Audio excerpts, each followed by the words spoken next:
اسلام میں لونڈیوں کے بارے میں کیا احکامات ہیں؟ کیونکہ اکثر ایتھیسٹ لوگ اسلام کو اس وجہ سے تنقید کا نشانہ بناتے ہیں۔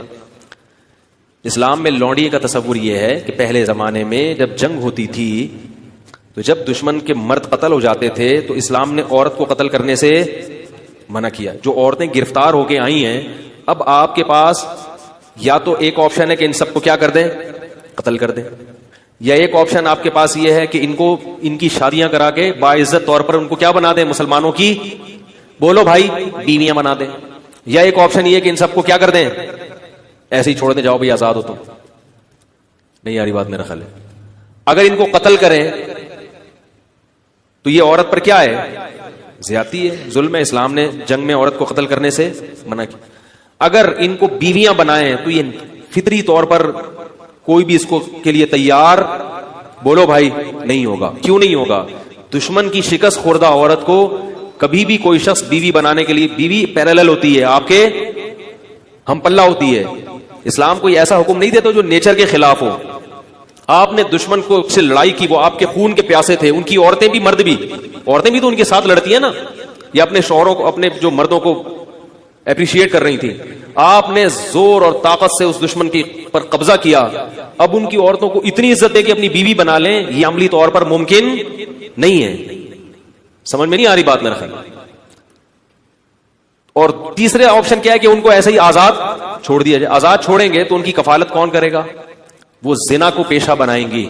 سمجھ میں نہیں آ رہی؟ دشمن کی مزید اولاد پیدا کریں گی۔ تو اسلام نے درمیان کا راستہ دیا کہ نہ تو ان کو اتنا پروٹوکول دو کہ بیوی بناؤ، بنانا چاہو تو اجازت دے دی، لازم قرار۔ صحابہ میں بہت سے ایسے جنہوں نے ان لونڈیوں کو آزاد کر کے بیوی بنایا۔ خود نبی صلی اللہ علیہ وسلم کی زوجہ حضرت صفیہ، وہ غلام تھی، باندھی تھی، ان کو آزاد کروا کے آپ نے ان سے باقاعدہ نکاح کیا ہے۔ نہیں آ رہی بات میں؟ اجازت دے دی کہ بیوی بھی بنا سکتے ہو، لیکن واجب قرار نہیں دیا، کیونکہ مینٹلی اس کے لیے کوئی بھی فاتح قوم تیار نہیں ہوتی۔ تو درمیان کا راستہ دے دیا کہ ان کو باندی بنا دیا جائے۔ کیا مطلب؟ کہ تمہاری خدمت گزار ہوں گی۔ اب یہ عملی طور پر ممکن نہیں ہے کہ ایک لڑکی کو، ایک خاتون کو، عورت کو آپ کے حوالے کیا جائے، آپ کا خادم بنا دیا جائے، اور پھر یہ بھی کہہ دیا کہ سارا نان نفقہ کس کے ذمہ ہے۔ یعنی ریاست نے ان عورتوں کی ذمہ داری اپنے کندھوں پہ ڈالنے کے بجائے مجاہدین پر، ارے بولتے کیوں نہیں، تقسیم کر دی۔ ریاست اپنے ذمہ اگر ان کا نان نفقہ ڈالتی تو ریاست کو ان سے کوئی فائدہ نہیں تھا۔ اور ان عورتوں میں بھی تو سیکچوئل ڈیزائرز ہوتی ہیں۔ اب دیکھو کشمیر میں جب زلزلہ آیا بالا کوٹ میں، کئی ٹرسٹ بن گئے۔ میں اس وقت چیخ رہا تھا، حالانکہ میں بہت چھوٹا تھا اس وقت عمر میں، میں چیخ رہا تھا کہ اس وقت مہم چلاؤ، یہ عورتیں جن کے مرد قتل ہو گئے یا بیچارے شہید ہو گئے ہیں زلزلے میں، ان کی شادی کا کوئی انتظام۔ سب سے بہتر عورت کی کفالت کا طریقہ کیا ہوتا ہے؟ کسی مرد کے حوالے کر دی جائے اور اس مرد پر اس کی ذمہ داری ڈال دی جائے، اور اس مرد کے بھی مفاد اس سے وابستہ کر دیا جائے۔ لیکن ہمارے یہاں ان چیزوں پہ کوئی بات بھی کرے تو کیا ہوتا ہے؟ اس کو بیوقوف سمجھتے ہیں لوگ۔ عیدی سینٹر حل تھوڑی ہے ان مسائل کا۔ تو اسلام نے یہ نہیں کہا کہ ریاست ان کی ذمہ داری اٹھائے گی۔ اسلام نے کیا کیا؟ وہ مجاہدین پر اس کو تقسیم کر دیا اور باندی بنا دیا کہ تم اس کے مالک ہو، سمجھ رہے؟ اور اس مالک ہونے کا تم کیا فائدہ اٹھاؤ گے کہ یہ تمہاری خدمت کرے گی، اور یہ کیا فائدہ اٹھائے گی کہ اس کی ساری زندگی ذمہ داری بولو بھائی نان نفقہ کس کے کندھوں پر ہے؟ تمہارے کندھوں پر۔ تو اس سے بہتر صورت ممکن سوٹیبل کوئی صورت ہو ہی نہیں سکتی تھی۔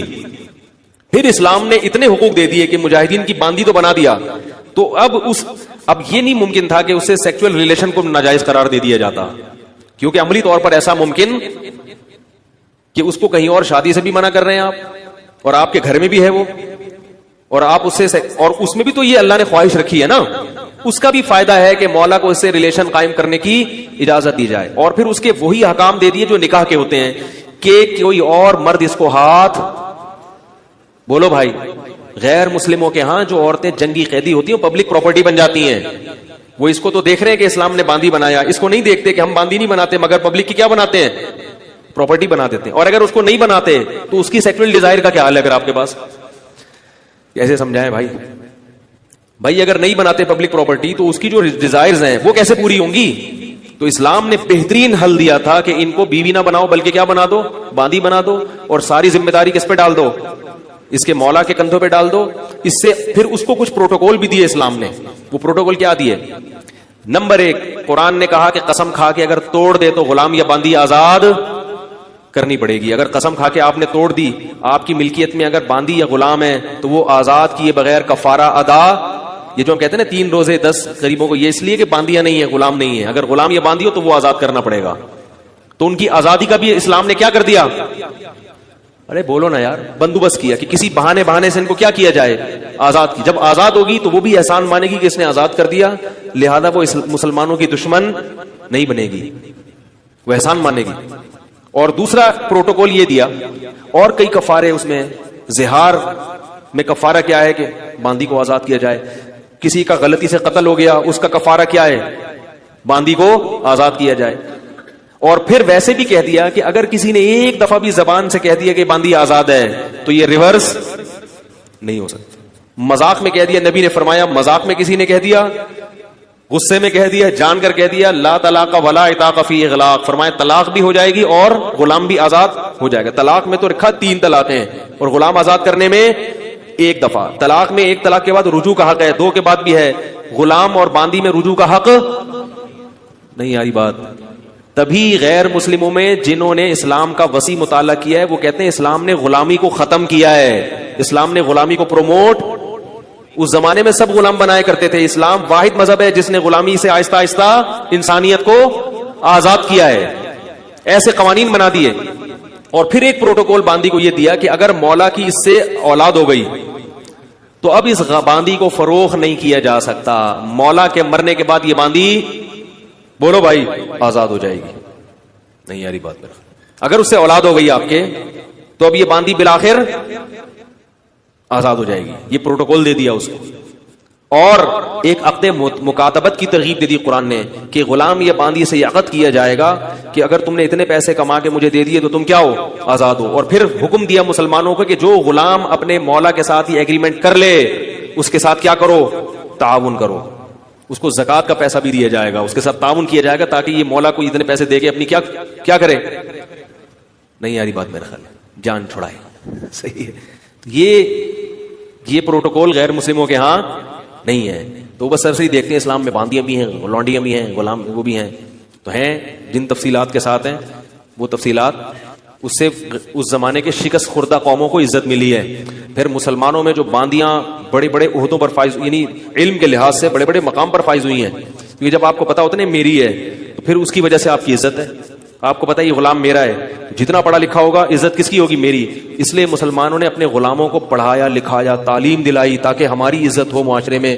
بڑے بڑے محدثین غلام گزرے ہیں, سمجھ رہے ہو.